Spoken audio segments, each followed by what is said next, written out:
Hey, Scorpio. Ooh, and there it is. Came out. Oh, isn't that interesting? Very interesting. Your counterpart, the reconciliation, got the Knight of Swords, and I switched these up. So it's very interesting to me to see how the signs are still connected because I literally do like these reconciliation, then Leo's reconciliation, then single, then Leo. And so I've already done a read between yours and the reconciliation. You still got this card, which they had as clarification card for their distant future. The Knight of Wands is daring, energetic, very romantic, knight in shining armor, sweep you off your feet. So I'm feeling like maybe you're having that type of situation, but for majority of you, I feel like it's more of a hope. Like, where is this person? I'm looking for something pretty special, something pretty spectacular. You know, where is this person? And maybe some of you are kind of like, look, I'm not dating. If somebody comes in and charges forward and says, hey, I want to get to know you, let's go out, you're like, great. But I don't feel like you're the one charging forward in this. You're kind of like letting somebody else, or you're kind of like, you know, I've been looking for a while. It's time now. Somebody else needs to make the effort. I feel like you're kind of like, I get this exhausted feeling. All right. The first card you have coming into the month is the Ten of Swords, which is a very interesting card to have coming into the month. Now, I will preface this, the Ten of Swords is sometimes about illness, loss, tragedy. So I want to clarify that really quick. But it tells me that some of you may have had some sort of tragedy recently.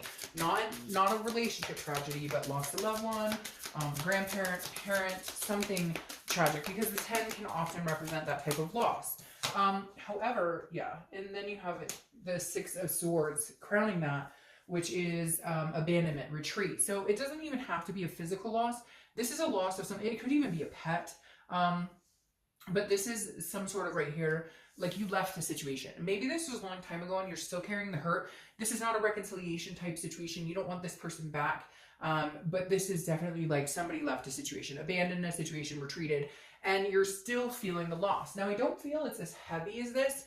I mean, for those of you, if you have lost somebody physically, I apologize. I hope, you know, things get better. But the Ten of Swords, for me, for a majority of you, feels like you left a situation a long time ago and you're just not ready to date necessarily because it was like tragic and you're still feeling the loss. Again, not like a, oh, I wish this person was back, but more of like a, okay, I don't even have the energy. I can't deal with the drama. Like, there's no way. Unless they came in like, you know, with a dozen roses on a white horse. Hell no. All right, the next card you have is how you're feeling coming into the month. Now, you have the Seven of Wands. The Seven of Wands has graced its presence in almost every read this month. The Seven of Wands is a defense, it's a strategy, it's manipulation. So there's definitely somebody out there who's single who either keeps going back to the same person, dating them, and they're manipulative as fuck. Like, I see somebody out there who keeps talking to this person, who keeps promising them, oh, we're going to be together and we're going to be exclusive, and they're full of crap. And so you're kind of like, maybe you left that situation. And again, not reconciliation. This is somebody you've been dating, somebody you've been talking to. Could even be a friend that you guys were going in the direction of getting together. But I just feel like you're on the defense this month. You're like, you know, no. Like, if you're on a website, you're like swiping the direction of no like the entire time because you're like, not going to happen, not going to happen, not going to happen. And the Seven of Wands is because like you've been manipulated. You had some crappy situations. And so your walls are up. Anytime I see this, it tells me your walls are up. You're like, no, I'm on the defense. I'm not doing this. The next card you have is anything from your distant past that needs to come up. So anything from the past 5-10 years, could be throughout childhood. You have the Page of Pentacles. The Page of Pentacles always reminds me of somebody who's very practical, very responsible, but still aspires for more than what they have or more than what they want. So the universe is kind of telling you this month, like, you still need to aspire for these dreams, even if there's been crappy stuff going on. And for a lot of you, I feel like this is maybe outside of dating, but it's kind of affected just your general overall mood or what you've been going through or what you're dealing with. And you're just like, I don't have time for this shit. I'm not interested in dating. I'm not interested in people. And I don't want to fall in love again because it always ends up like a tragedy or whatever. But the Page of Pentacles is saying, look, still aspire. Work your butt off, which he's right now is working their butt off. But the Page of Pentacles really tells me that, like, you know, you've been focused on work for so long that you need to really remember what it is you want. Remember those dreams. Remember things that made you happy. Because don't get lost in the shuffle of whatever this chaos has been going on here. All right, the next card you have is your immediate past. So over the past few weeks, past month or two, and you have the Page of Swords. All right, so you have two pages here. the Page of Swords is telling me this is somebody who's seeking truth and clarity. So you guys must have a lot of stuff going on.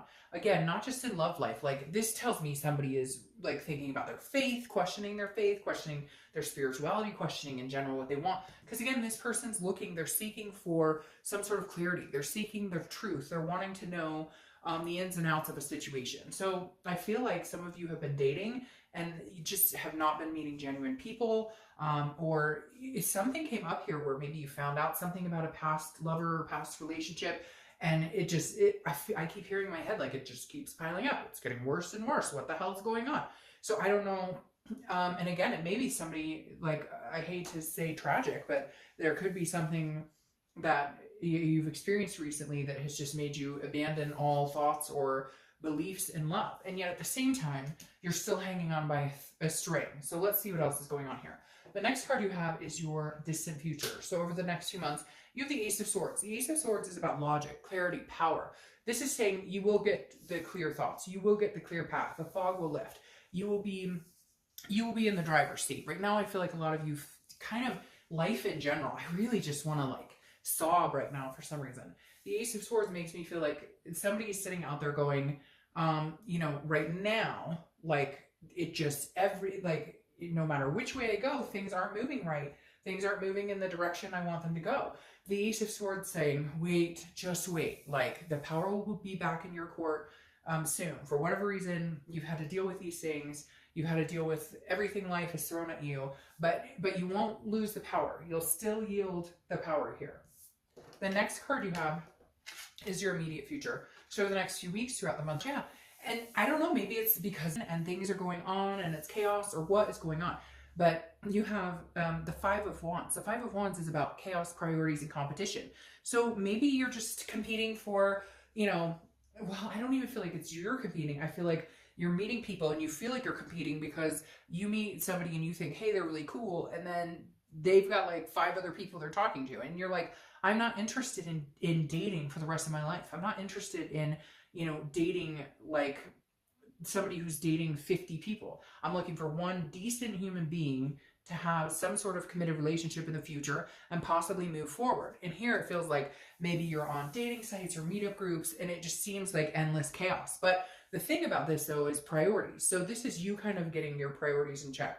This is maybe you just kind of working on life itself, work-life balance, all aspects of your life.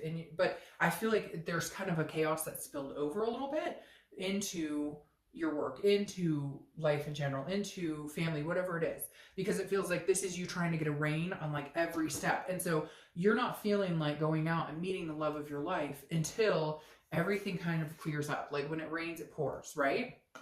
The next card you have, goodness, what have you guys got going on? The Five of Swords. You've got some 5s going on here, so 5s may be a number you need to pay attention to, but the Five of Swords is about a Pyrrhic victory. It's about defeat. I really feel like some of you have been dating and you've just met some really crappy people. Like you've met people who've been like, oh yeah, I think you're awesome. I don't want to be on this dating site forever. And you're like, oh great. And then boom, you're like, really? You're on 10 different dating sites. What are you talking about? You're ready for exclusivity. No, you're not. Or you're like, people are telling you exactly what they think you want to hear. And you're just done. I feel like you're just like your bullshit meter is blown off the charts and you're just like, I'm not dealing with this. And you know what? You're single. And I hate to say that, but I'm telling you what, I have so many friends right now who are in relationships, marriages, committed, you name it, that are going through some rough times. And I had somebody recently say, to a friend of ours, if you're single, just stay that way. So maybe it may seem like, not really fair right now, but maybe you're avoiding some situation so that you find a better one going forward. Now, you have so many air sign cards here. Air, air, air, air, air. And then he's holding a sword too. So you could be dealing with a Libra, Gemini, or Aquarius. You also have fire energy. So Aries, Sagittarius, or Leo. But you have the 7 and you have 7 here. So 7s and 5s are coming up. But the 7 of Swords, this is about somebody who's like protecting themselves. It's very similar to this energy. It's a very defensive energy. The 7 of Swords is kind of like you're saving whatever energy you have for yourself because it's strategy, it's manipulation. You would rather be alone than deal with somebody's bullshit. And again, it's so similar to the Seven of Wands because they're both about strategy. And then you have these priority cards. Like this is defense and strategy, and this is strategy and worrying about manipulation. And these are priority cards. So somewhere along the lines here, you're going, I'm just protecting myself. I'm not, if this knight comes along and is like, hey, baby, then hey, good on you. I'll take a chance. But I'm not running out looking for it because right now, I'm just not. It's not worth. But that happens. I mean, you can't let that get you down. Sometimes it's good and sometimes it's bad. Trust me, I have done it. Been there, done that. The next card you have is the Four of Cups. The Four of Cups is an apathy. It's a waste. Your worry here is that you're wasting your time. So either you are dating people currently, and again, they're not being organic with you. They're not being genuine with you. Or you've done the dating and stuff. And again, you have these ships sailing. And that makes me feel like some of you are just done. You're done. You would love to meet somebody. You still have faith that love exists or that you can find something. But it doesn't feel like, again, this is like, I've wasted so much time on people who have taken me for granted that I just don't know that I have the muster to get out there and do it right now. The next card you have is your outcome. And you have the Queen of Pentacles. So you're softening up a little bit. Some hardcore shit has happened here, but you're softening up. The Queen of Pentacles is a generosity. It's a contented energy. It's nurturing. It's loving. It's maternal, paternal. So focus on your kids if you have kids, because this is definitely a maternal, paternal energy. Focus on whatever's going to make you happy.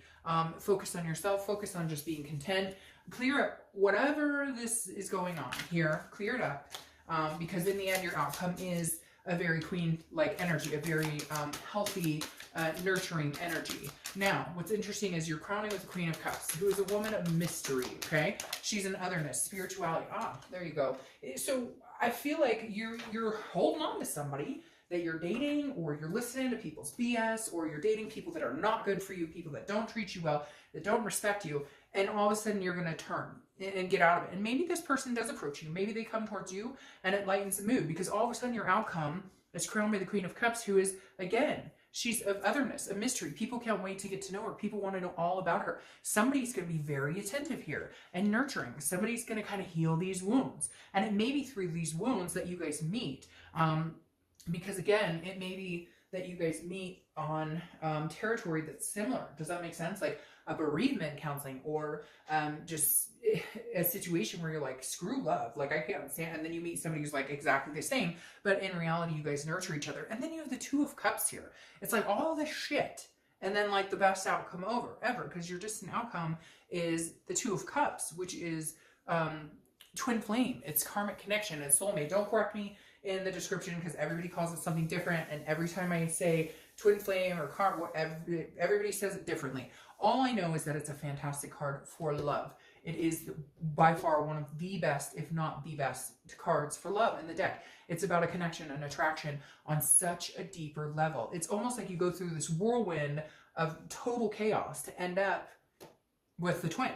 So something chaos turns into something complete. And at first I was getting nervous, like, what's going on? Like, you can't get a break. And then all of a sudden you catch this break. So please keep the faith alive to have an ending like this. Keep your chin up, whatever's going on, you'll get through it. And I'll talk to you soon.